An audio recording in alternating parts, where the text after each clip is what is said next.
LeBron, you've been through it all in the NBA. Just wonder how you go into an offseason after year 22, when you probably had high hopes heading into the postseason that end abruptly like this.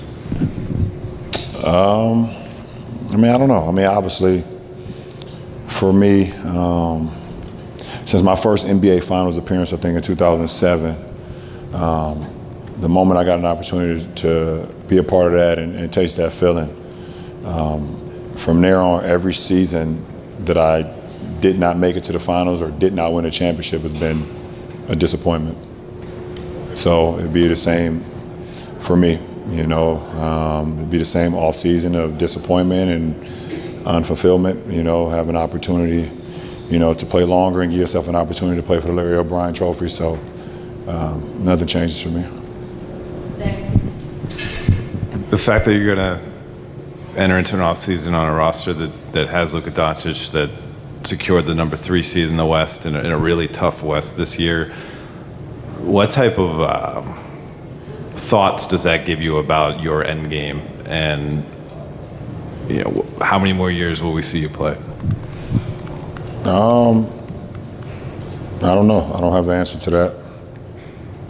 Something I sit down with my family, my wife, and my support group and kind of just talk through it and see what happens, and then just have a conversation with myself on how long I want to continue to play. I don't know the answer to that right now, to be honest. So we'll see. LeBron, kind of too along those lines. Did there's belief, and teams always believe to a degree. This team had it seemed like that real genuine belief. Did that energize you in ways and challenge you mentally and physically in ways that you could see wanting to do more of this? Having that opportunity? No.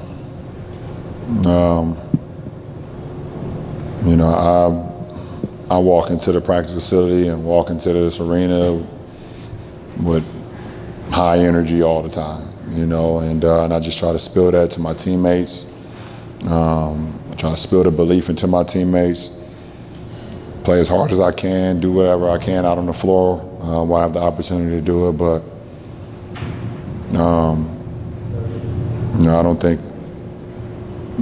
I think the only thing is it's up to me if I want to, continue to play or how long I want to continue to play. It's ultimately up to me, so it has nothing to do about anybody else. You've taken on so many different challenges in your career. Being paired mid-season with another ball-dominant superstar, it was one that you'd never had before. How did that go? What were the challenges with that? In what areas do you think that pairing could be better in the future with more time? Yeah, anytime you make an acquisition or a big acquisition in the middle of the season, it's always going to be challenging. And not only for me, but for AR and for the rest of the group on how we're playing. We went from, the ball wanting to touch the ball in AD's hands, either off pick and rolls or off post ups or off elbow catches. But it started with myself and AR kind of handling the ball handling, and then making sure we got 80 the ball. And the whole obviously dynamic changed. When we made the acquisition of Luka to, how can we change our approach to best fit his game, and how can we center our game around his. I think it's always challenging when you make like I said, a big acquisition like that. There's were times where we, obviously didn't look so well, a couple games early on. But I think we kind of figured it out, kind of later in the season. The more and more games we had, I still don't think we had enough time to mesh. But for the time that we had, I thought we ended the regular season very well to, be top 3 in the West. And obviously, we know how tough the West is. I thought that was a good test for us. And, we had some challenges, but I think, ultimately having a guy like that is very dynamic for any franchise. LeBron, how did, I think it was the final 12 games you guys played when you had your full unit after you returned, how did the end of the regular season, but also this series inform, from a team-wide perspective, the areas of improvement for next season? I don't know. Obviously, we don't even man, listen, it's a business too. So you don't know what the roster will look like next year, besides the guys that's locked into contracts. So we don't. I mean, shit, I got a lot to think about myself. So I don't know what the roster will look like. I don't know what I'm, where I stand right now. But I think whatever happens, I think JJ is going to continue to grow. I thought he had a hell of a rookie campaign for a rookie coach, and it's a lot different being a rookie coach. It's already hard being a rookie coach in the NBA, and it's a hell of a lot harder being a rookie head coach coaching the Lakers. It's a whole nother ball game. And I thought he handled it extremely well. I thought he just learned every single day. He held us accountable. He pushed us.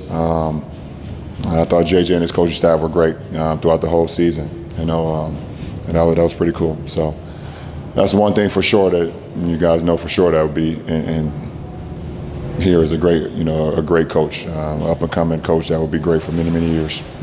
Last two, we're going to end with Jovan and Melissa.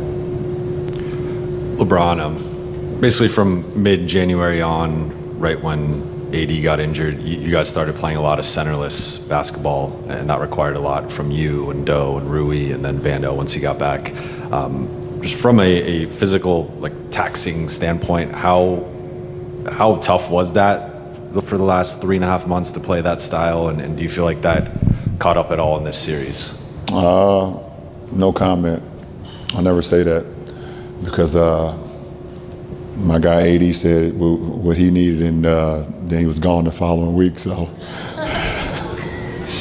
I got no comment.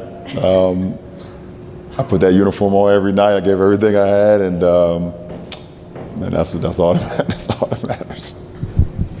Melissa, last question. Hey, Bron. With everything that you've accomplished, where does playing alongside your son rank, especially considering everything that he's overcome? Number one, for sure. That's easy. It's not even close. I mean, to be able to play the game that I love and to be able to be along my son this whole year has been one of the most gratifying, satisfying journeys I've ever been on, just to see his growth from the moment he was drafted when we were all in New York at the draft party to seeing him in summer league, struggle early on in summer league and pick it up towards the end, to get on the floor with him in preseason for the first time. I believe he was in Palm Springs, to getting on the court versus this Minnesota team, game one. And just to see what he was able to do every single day by just channeling his mind and his work, just putting in the work and just seeing how much he grew from, like I said, the moment from he was drafted to, doing what he was doing in the G, getting opportunities with us. Super proud of the shortcomings that he had when we played in Philly. I thought that built so much character. And it showed when we sat out a lot of guys at that home game when we played Milwaukee. And I just thought that he has a bright future because not only can he play the game of basketball, he's just a great fucking kid, and you can ask anybody, any one of his teammates, any one of the coaches, he's just a joy to be around. And I have to say that I have a lot to do with that. Appreciate it.